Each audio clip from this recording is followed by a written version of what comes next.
Marahil ay madalas niyong narinig na kawangis niyo ang inyong mga magulang o mga ninuno. Kumikilos ang ating panganay na gaya ng kanyang ama.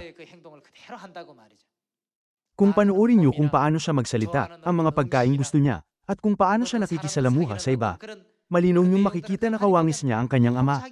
Madalas itong sinasabi ng mga tao.